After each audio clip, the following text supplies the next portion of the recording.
Kisah anggota Kopassus yang dipimpin Serda Ucok menyerang Lapas Cebongan Sleman, Yogyakarta dan membantai sejumlah preman hingga tewas menjadi sorotan dunia. Kisah kelam penyerangan kelompok Kopassus yang dikepalai Serda Ucok itu bermula pada tanggal 19 Maret 2013 sekitar pukul 2.30 waktu Indonesia Barat. Saat itu sekelompok preman tiba di Cafe Hugos di Jalan Adi Sucipto, Sleman, Yogyakarta. Segerombolan preman itu adalah Dedi dan Diki serta anggotanya sekitar 7 orang. Mereka memang kerap datang ke Cafe Hugos setiap minggunya dan kadang lebih dari sekali dalam seminggu. Menurut pengakuan Joko, seorang penjaga kafe, segerombolan preman itu sering membuat masalah di kafe. Mereka tidak hanya sering tidak membayar tagihan mereka, tetapi juga sering membuat kerusuhan dan mengganggu pengunjung lainnya. Hal ini telah menjadi masalah serius bagi keamanan dan ketertiban di Cafe Hugos, serta mengganggu bisnis pemilik kafe. Joko menjelaskan bahwa para preman itu telah membuat atmosfer kafe menjadi tidak aman dan tidak nyaman bagi pengunjung yang sebenarnya datang untuk bersantai dan menikmati waktu bersama. Dengan keberanian Serda Ucok dan pasukannya, tampaknya masalah tersebut akhirnya mendapat penyelesaian yang pantas. Pada malam itu, di dalam Cafe Hugos, terjadi pertemuan yang tak terduga antara dua anggota Kopassus, Heru dan Allen. Kehadiran mereka menjadi tambahan kejutan dalam malam yang sudah dipenuhi ketegangan. Tidak ada yang tahu pasti apa yang membuat keduanya datang ke kafe tersebut, namun tampaknya ada hal yang lebih dalam yang terjadi. Keadaan menjadi semakin tegang ketika sebuah insiden kecil terjadi di ujung meja bar. Heru, salah satu anggota Kopassus, tanpa sengaja bersenggolan dengan Diki, salah satu dari segerombolan preman yang ada di kafe. Meskipun kejadian tersebut terlihat sepele, namun hal itu kemungkinan menjadi pemicu dari eskalasi konflik yang terjadi di malam itu. Dedi dan Diki memang dikenal sering menciptakan masalah di kafe, terutama ketika ada pelanggan baru yang datang. Pada malam itu, keadaan semakin memanas ketika Dedi dan Diki mendekati Heru dan Allen yang sedang bersantai di kafe. Tanpa ada yang mengetahui apa yang sebenarnya terjadi, suasana di Cafe Hugos berubah menjadi tegang. Para preman mulai mengeluarkan ancaman dan memprovokasi Heru dan Allen, menciptakan ketegangan yang semakin terasa di udara. Sebelum situasi semakin memanas, Serda Ucok dan pasukannya tiba-tiba melancarkan serangan ke kafe, mengubah dinamika pertemuan tersebut secara drastis. Saat Serda Ucok dan pasukannya tiba, mereka segera memerintahkan para preman untuk menyerah. Dalam keadaan tegang, Heru dan Allen kemudian diperiksa oleh pasukan tersebut. Mereka ditanyai mengenai asal daerah dan identitas mereka. Dalam suasana yang semakin memanas, Heru dengan tegas menjawab bahwa dia adalah anggota Kopassus. Pertemuan tersebut tidak berjalan dengan baik. Ketegangan di antara kedua pihak mulai meningkat, dengan terjadinya adu cekcok mulut yang semakin memanas. Situasi menjadi semakin tidak terkendali dengan cepat, dan pada akhirnya, pertempuran pun tidak dapat dihindarkan. Dengan situasi yang semakin memanas, perkelahian pun tak terhindarkan. Pertempuran pecah di halaman kafe, di mana kedua belah pihak saling berhadapan dengan kekuatan penuh. Meskipun beberapa orang berusaha untuk melerai pertarungan tersebut, namun upaya tersebut tampaknya sia-sia karena ketegangan antara kedua belah pihak belum mereda. Para preman masih penuh dengan amarah dan ketidakpuasan, sehingga mereka terus memepet Heru, Allen, dan pasukan Kopassus tersebut. Situasi semakin tegang ketika pertarungan kembali meluas ke dalam kafe, menciptakan suasana yang semakin kacau dan berbahaya bagi semua orang yang berada di dalamnya. Keributan yang semakin memanas mencapai puncaknya ketika Diki dan Dedi bersama-sama menyerang Heru dengan brutal. Mereka menggunakan botol minuman keras sebagai senjata, memukul Heru tepat di kepalanya. Kekerasan tersebut tidak berhenti di situ saja, karena setelahnya, mereka melanjutkan serangan dengan menusuk dada kiri Heru menggunakan pecahan botol tersebut. Versi lain dari kejadian tersebut mengungkapkan bahwa Dedi kemungkinan juga menggunakan badik yang selalu ia bawa di pinggangnya untuk menyerang Heru. Kekejaman dari serangan tersebut menciptakan suasana yang semakin mencekam di Cafe Hugos, dengan orang-orang berteriak dan berusaha menghindari bahaya yang mengancam. Ketika Heru sudah tak berdaya di tanah, rombongan preman tersebut tidak menghentikan serangannya. Mereka melancarkan serangan bertubi-tubi, melempari korban yang sudah terluka parah dengan gelas dan botol yang masih tersedia di sekitar mereka. Aksi kekerasan tersebut menciptakan adegan yang mengerikan di dalam kafe, dengan orang-orang berteriak dan berusaha menyelamatkan diri dari serangan brutal para preman. Meskipun beberapa orang berani mencoba melerai pertarungan, namun kekerasan itu terus berlanjut tanpa ampun. Rekan-rekan Heru dan beberapa orang lainnya dengan berani berusaha menarik Heru dari tengah-tengah para preman, berupaya memisahkannya dari serangan yang sedang terjadi. Namun, Diki dan Dedi, bersama dengan beberapa anggota preman lainnya, masih belum puas. Mereka terus menyerang Heru dengan kejam, bahkan ketika korban sudah tak berdaya di tanah. Adegan yang mencekam ini semakin memperlihatkan ketidakmanusiaan para pelaku kejahatan. Mereka tidak segan-segan menginjak-injak Heru yang sudah terluka parah, tanpa sedikit pun belas kasihan atau rasa kemanusiaan. Upaya-upaya untuk menyelamatkan Heru dari serangan brutal tersebut menjadi semakin sulit dilakukan karena keganasan para preman yang tidak mengenal belas kasihan. Setelah serangan yang brutal, Heru akhirnya berhasil ditarik keluar dari kafe dan dimasukkan ke dalam taksi yang segera melaju menuju rumah sakit terdekat. Namun, meskipun telah diberikan pertolongan medis secepat mungkin, informasi yang diterima kemudian menyatakan bahwa Heru tidak bisa diselamatkan. Berita tersebut menyebutkan bahwa Heru akhirnya meninggal dunia akibat luka-lukanya yang parah. Kematian Heru mengejutkan banyak orang, dan meninggalkan duka yang mendalam bagi keluarga dan rekan-rekannya. Kekejaman serangan yang dilakukan oleh para preman di Cafe Hugos menjadi peringatan bagi semua orang tentang bahaya dari tindakan kekerasan yang tidak terkendali. Saksi-saksi di dalam kafe memberikan laporan yang menggambarkan suasana yang mencekam setelah serangan brutal tersebut. Mereka mengatakan bahwa setelah Heru dilarikan ke rumah sakit, Dedi, salah satu dari preman yang terlibat dalam serangan, malah tertawa terbahak-bahak di depan kafe. Tanpa rasa penyesalan atau belas kasihan, Dedi kemudian berteriak dengan bangga, "Saya telah membunuh orang. Saya telah membunuh orang." Ucapan Dedi itu menyebabkan gempar di antara saksi-saksi yang hadir, karena kebanggaannya akan perbuatannya yang mengerikan tersebut. Tindakan Dedi ini tidak hanya menunjukkan kebrutalannya, tetapi juga ketiadaan rasa bersalah atau penyesalan atas kematian Heru. Hal ini memperkuat kebutuhan akan tindakan tegas dan penegakan hukum yang adil terhadap pelaku kejahatan semacam ini. Tidak butuh waktu lama bagi pihak berwenang untuk bertindak setelah kejadian tragis itu terjadi. Dengan bukti-bukti yang cukup dan kesaksian dari saksi-saksi di lokasi kejadian, polisi segera melakukan penangkapan terhadap 4 preman yang terlibat langsung dalam pembunuhan tersebut. Tindakan cepat dari pihak berwenang memberikan sedikit keadilan bagi korban dan keluarganya.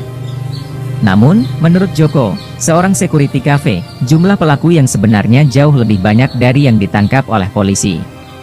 Menurutnya, ada lebih dari 8 orang yang terlibat dalam serangan brutal terhadap Heru di dalam Cafe Hugos.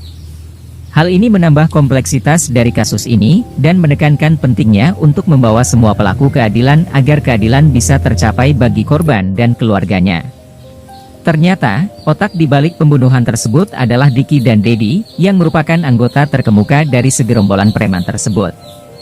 Selama persidangan berlangsung, keempat pelaku ditahan di Lapas Cebongan Sleman, tempat mereka dimasukkan ke dalam sel A5 sebagai tahanan tunggu proses hukum. Persidangan yang berlangsung menjadi sorotan publik karena kasusnya yang tragis dan kejam. Masyarakat menantikan agar keempat pelaku menerima hukuman yang setimpal atas perbuatan mereka yang mengerikan. Sembari menunggu keputusan pengadilan, keluarga Heru dan masyarakat umum terus berharap agar keadilan bisa terwujud bagi korban dan keluarganya. Sel A5 di Lapas Cebongan Sleman ternyata sudah penuh dengan lebih dari 30 narapidana, termasuk Diki, Dedi, dan 2 pelaku lainnya yang terlibat dalam pembunuhan Heru. Rudi Handoko, seorang narapidana lainnya yang mendekam di dalam sel tersebut, mengungkapkan bahwa ketika keempat pelaku tersebut masuk ke dalam sel dengan bangganya, Diki dengan ceria menceritakan bahwa mereka baru saja membunuh seorang anggota TNI. Cerita yang disampaikan oleh Rudi Handoko menambah lapisan kekejaman dari perbuatan mereka. Keterlibatan anggota TNI dalam kasus ini bisa menjadikan kasus tersebut lebih rumit dan menimbulkan dampak yang lebih besar di masyarakat. Dengan pengakuan tersebut, harapan untuk memperoleh keadilan semakin kuat, sementara penantian atas keputusan pengadilan terus berlanjut. Ternyata, keterlibatan anggota preman lainnya dalam pembunuhan tersebut semakin terungkap. Ade, salah satu anggota preman yang terlibat, juga terlihat sangat bangga dengan perbuatannya. Dia dengan bangganya mengakui bahwa ikut serta dalam menghabisi korban dengan memukul kepala korban. Namun, yang mereka tidak sadari adalah bahwa tindakan mereka telah membuat mereka menjadi target bagi anggota Kopassus yang lainnya. Pasukan khusus tersebut, yang terkenal dengan keberaniannya dan kemampuan tempurnya yang mumpuni, tentu tidak akan tinggal diam setelah mengetahui kekejaman yang dilakukan oleh para preman terhadap salah satu anggota mereka. Dengan keberanian dan tekad yang kuat, anggota Kopassus yang lain pun bersiap untuk melacak dan menangkap para pelaku, memastikan bahwa keadilan akan ditegakkan dan para pelaku kejahatan akan dihadapkan pada konsekuensi dari perbuatan mereka. Di tempat yang berbeda, tepatnya di tempat pelatihan Kopassus di Gunung Lawu, suasana tegang terasa di antara para prajurit. Komandan mereka meminta kepada seluruh prajurit untuk tetap bersabar, sementara ketegangan masih melingkupi mereka. Dalam suasana yang hening, komandan memberikan informasi yang membuat hati para prajurit berdesir. Dia mengungkapkan bahwa rekan mereka, yaitu Serka Heru Santosa, telah gugur di Cafe Hugo setelah dikeroyok oleh sejumlah preman. Kabar tersebut membuat semangat para prajurit semakin berkobar, dan tekad untuk menegakkan keadilan semakin kuat. Mereka bersiap untuk bertindak dengan tegas dan memastikan bahwa para pelaku kejahatan akan dihadapkan pada hukuman yang setimpal atas perbuatannya. Meskipun komandan meminta kepada para anggota untuk menahan diri, namun bagi para prajurit, itu tidaklah semudah yang dikatakan. Darah mereka seakan-akan mendidih mendengar bahwa salah satu rekan mereka telah tewas dengan cara yang sangat sadis. Rasa kesedihan dan kemarahan memenuhi hati mereka, memicu keinginan kuat untuk bertindak. Mereka terus merasa terpanggil untuk memastikan bahwa keadilan akan ditegakkan atas kematian Serka Heru Santosa. Keteguhan hati para prajurit ini adalah pemicu bagi mereka untuk mengambil tindakan, demi menghormati dan membalas dendam atas kematian rekan mereka yang tak berdosa. Dalam hati mereka, tekad untuk membawa para pelaku keadilan adalah suatu keharusan yang tak terbantahkan. Begitu juga dengan Serda Ucok Tigor Simbolon, atau yang lebih dikenal dengan nama Serda Ucok. Meskipun berusaha sekuat mungkin untuk menahan emosinya, namun dalam dirinya masih terus membara keinginan untuk mencari tahu informasi lebih lanjut tentang para preman yang terlibat dalam pembunuhan rekan mereka. Dengan keberanian dan tekadnya yang tak tergoyahkan, Serda Ucok bersama pasukannya memasuki fase penyelidikan yang intensif. Mereka bekerja tanpa kenal lelah, mengumpulkan bukti-bukti dan informasi yang diperlukan untuk membawa para pelaku keadilan. Kehadiran Serda Ucok dan pasukannya menjadi harapan bagi keluarga dan masyarakat untuk memastikan bahwa keadilan akan terwujud bagi Serka Heru Santosa dan korban lainnya yang menjadi mangsa kejahatan. Dari hasil penyelidikan yang dilakukan oleh Serda Ucok dan pasukannya, terungkap bahwa sekelompok preman yang terlibat dalam pembunuhan Serka Heru Santosa juga pernah menyerang seorang anggota TNI lainnya. Korban tersebut adalah Sertu Siono, yang merupakan anggota Kodim 0734 Yogyakarta. Sertu Siono mengalami nasib yang tragis setelah dibacok oleh gerombolan Diki dan Dedi. Serangan tersebut menyebabkan Sertu Siono jatuh dalam keadaan koma, meninggalkan duka yang mendalam bagi keluarga dan rekan-rekannya di Kodim. Kejadian ini membuat Serda Ucok naik pitam, karena Sertu Siono bukan hanya seorang rekan, tetapi juga sahabat dekatnya. Rasanya, keinginan untuk memastikan keadilan semakin menguat, karena tindakan keji para preman tersebut telah merenggut nyawa dan melukai anggota TNI yang tak bersalah. Ternyata, keterikatan Serda Ucok dengan Sertu Siono tidak hanya sebatas hubungan profesional, tetapi juga mengandung hutang budi yang mendalam. Diketahui bahwa Serda Ucok pernah diselamatkan oleh Sertu Siono dalam sebuah operasi militer di Aceh, sehingga membuatnya merasa berutang nyawa kepada sahabatnya tersebut. Dengan setiap fakta yang terungkap, amarah Serda Ucok semakin berkobar. Ketika informasi tentang Diki Ambon, atau yang memiliki nama lengkap Hendrik Benyamin Angel Sahetapi, terkuak, kemarahan Serda Ucok semakin meningkat. Ternyata, Diki bukan hanya seorang pembunuh, tetapi juga seorang pemerkosa yang keji. Fakta-fakta ini semakin memperkuat keinginan Serda Ucok dan pasukannya untuk membawa para pelaku kejahatan itu ke hadapan keadilan. Mereka bertekad untuk menegakkan hukum dan memastikan bahwa para pelaku kejahatan yang kejam ini mendapat hukuman yang setimpal atas perbuatan mereka yang keji. Dengan kejadian ini, semakin terungkap kekejaman Diki Ambon. Ternyata, ini bukanlah kasus pertama kali baginya. Sebelumnya, Diki sudah pernah melakukan pembunuhan terhadap seorang mahasiswa pada tahun 2002, dan melakukan pemerkosaan pada tahun 2007. Kemungkinan masih banyak lagi kejahatan yang belum terungkap dari rekam jejak kejahatan yang gelap yang dimilikinya. Informasi tentang kejahatan masa lalu Diki membuat Serda Ucok dan pasukannya semakin yakin bahwa mereka tidak hanya berhadapan dengan pembunuh keji, tetapi juga dengan predator yang sangat berbahaya bagi masyarakat. Tekad mereka untuk membawa Diki dan rekannya ke hadapan keadilan semakin kuat, karena kejahatan yang mereka lakukan tidak hanya merugikan satu atau dua orang, tetapi juga menyebabkan penderitaan bagi banyak korban yang tak bersalah. Selain Diki Ambon, terungkap bahwa pelaku lainnya, yaitu Huan, atau yang memiliki nama lengkap Yohanes Huan Manbait, ternyata memiliki latar belakang yang juga mencemaskan. Huan adalah mantan anggota kepolisian yang dipecat dari satuan karena terlibat dalam kasus narkoba. Fakta ini semakin menguatkan kesimpulan bahwa para pelaku bukanlah orang-orang yang berada di jalur kebaikan. Mereka adalah individu yang telah melakukan tindakan kriminal yang serius dan membahayakan masyarakat. Keputusan untuk mengejar dan membawa para pelaku keadilan menjadi semakin mendesak, karena mereka bukanlah orang yang layak berada di jalanan, tetapi di balik jeruji penjara. Ternyata, pada saat kejadian, Huan sedang menjalani masa bebas bersyarat, yang semakin menambah kekhawatiran atas perilaku keji yang ditunjukkan oleh para preman tersebut. Kehadiran dua anggota Kopassus sebagai korban menegaskan bahwa para preman tersebut sangat semena-mena dalam melakukan kejahatan, bahkan terhadap individu yang memiliki latar belakang militer atau kepolisian. Melihat tingkat kekejaman dan ketidakadilan yang terjadi, emosi Serda Ucok semakin meluap-luap. Bersama dengan Serda Sugeng dan Koptu Kodik, mereka berusaha mengajak anggota lainnya untuk melakukan tindakan pembalasan. Tekanan dan keputusasaan atas keadaan yang terjadi memicu dorongan kuat untuk bertindak demi memastikan bahwa keadilan akan ditegakkan, meskipun dengan cara yang tidak selalu sesuai dengan aturan resmi yang ada. Dengan semakin meningkatnya tekad untuk bertindak, akhirnya terkumpullah 12 anggota prajurit yang siap untuk melakukan operasi penyerangan. Mereka telah siap secara fisik dan mental untuk melakukan tindakan yang diperlukan guna membawa para pelaku keadilan. Pada hari Sabtu, 23 April 2013, pasukan tersebut berangkat menuju Lapas Cebongan, tempat para pelaku ditahan. Mereka bergerak dengan tekad yang bulat, siap untuk menghadapi apapun yang mungkin terjadi di depan mereka. Beberapa pucuk senjata sudah disiapkan dengan cermat di belakang mobil, sebagai persiapan dalam menghadapi situasi yang mungkin berbahaya di lapangan. Dalam perjalanan mereka, keputusan mereka untuk menegakkan keadilan menjadi semakin mantap, dan tekad mereka untuk membawa para pelaku keadilan semakin kuat. Di antara perlengkapan yang mereka bawa, terdapat 3 senjata AK-47, 2 pucuk replika AK-47, sebuah pistol, serta beberapa peledak berupa granat.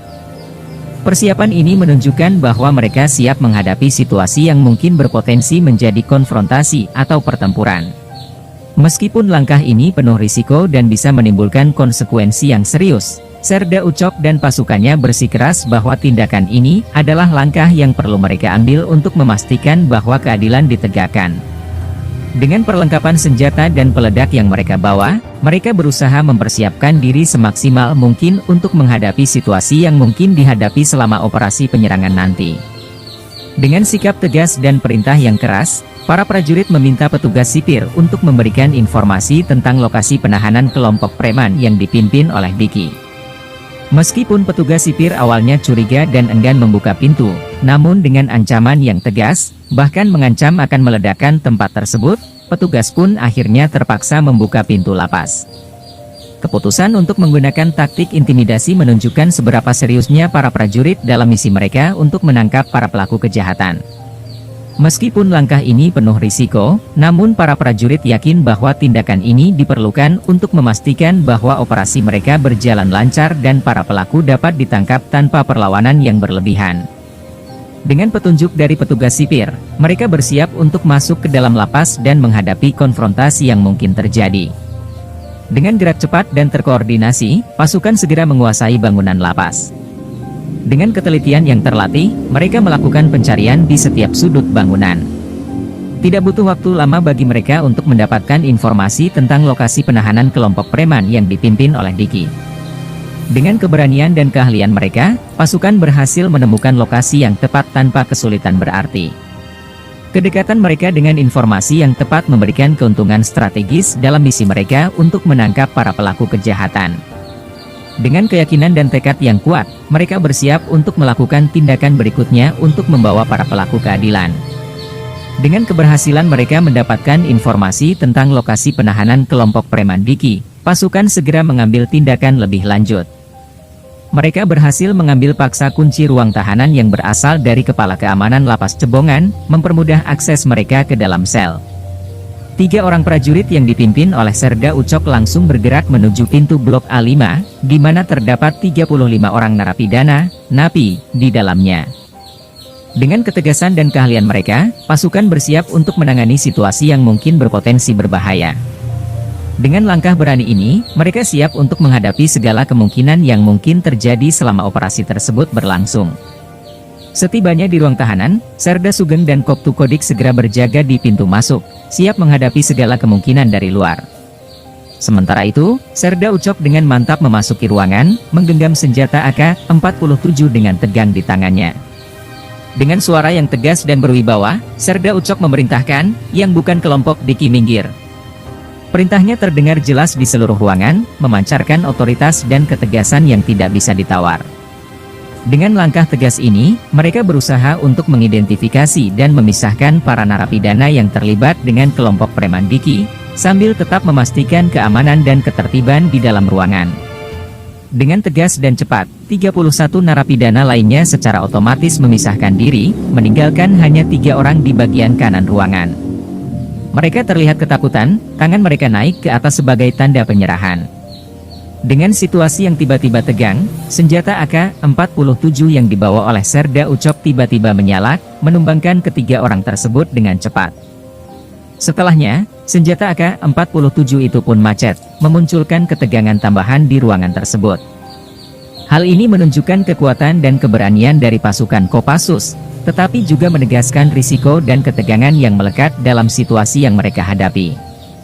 Setelah insiden yang mendebarkan di dalam ruangan, Serda Ucok keluar sejenak untuk bertukar senjata dengan Serda Sugeng.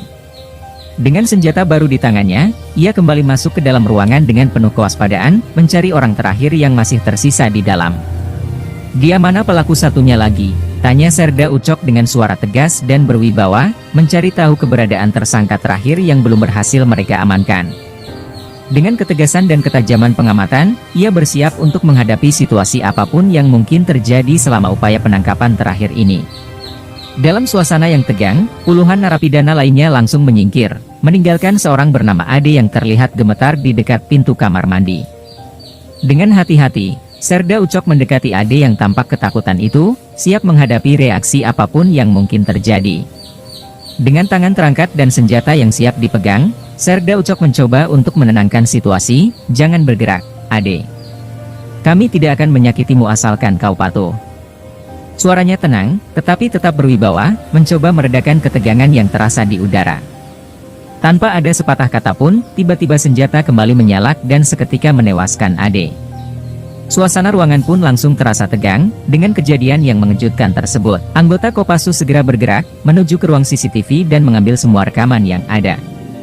Mereka ingin memastikan bahwa tidak ada bukti yang dapat melacak keberadaan mereka di tempat tersebut. Seluruh aksi tersebut hanya dilakukan dalam waktu yang singkat, sekitar Oktober 15 menit, tetapi dampaknya sangat besar dan meninggalkan kesan yang mendalam pada semua yang terlibat. Dalam sekejap, operasi tersebut berhasil dilaksanakan, tetapi konsekuensinya akan terus dirasakan oleh semua pihak yang terlibat. Waktu yang sangat singkat dalam pelaksanaan operasi menunjukkan bahwa para pelaku, termasuk Serda Ucok dan pasukannya, adalah orang-orang yang sangat terlatih dan profesional dalam melakukan tugas mereka. Mereka telah dilatih dengan baik untuk beroperasi dalam situasi yang penuh tekanan dan risiko tinggi, sehingga mampu menyelesaikan misi dengan cepat dan efisien.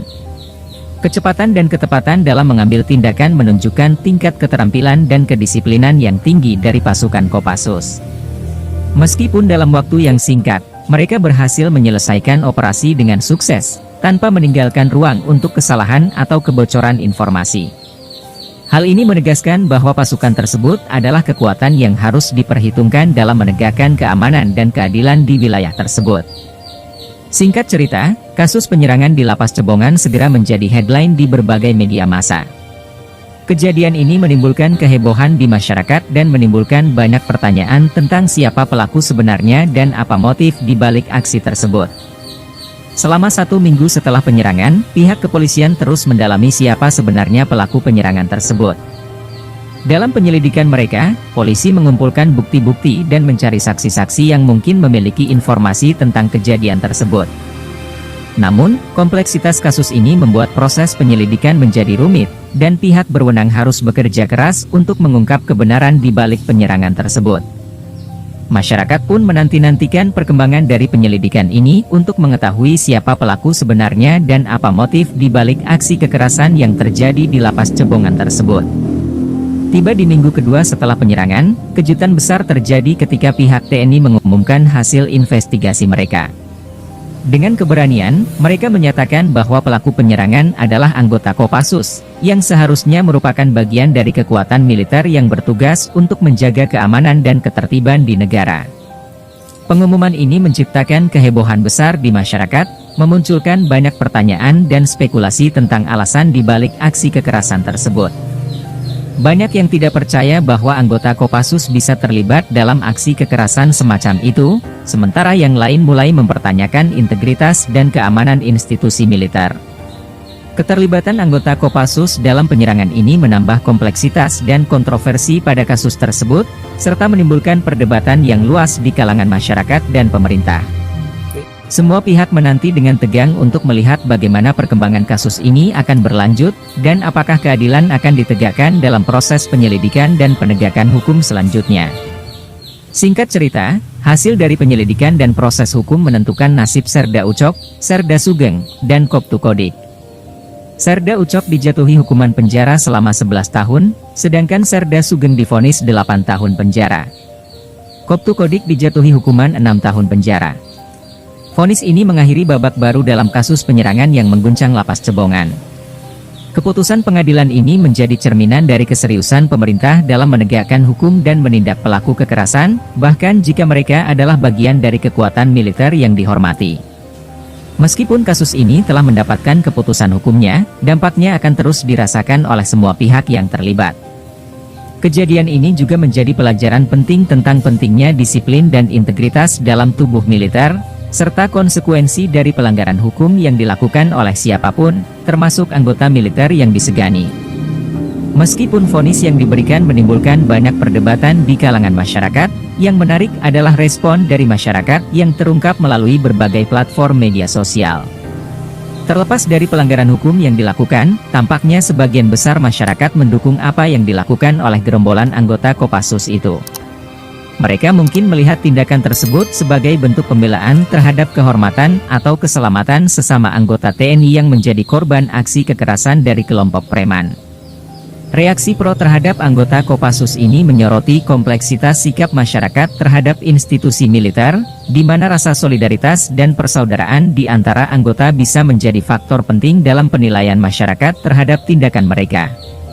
Dalam hal ini, dukungan yang luas dari masyarakat menunjukkan betapa kuatnya ikatan sosial dan kepercayaan publik terhadap anggota militer yang dianggap membela kepentingan bersama.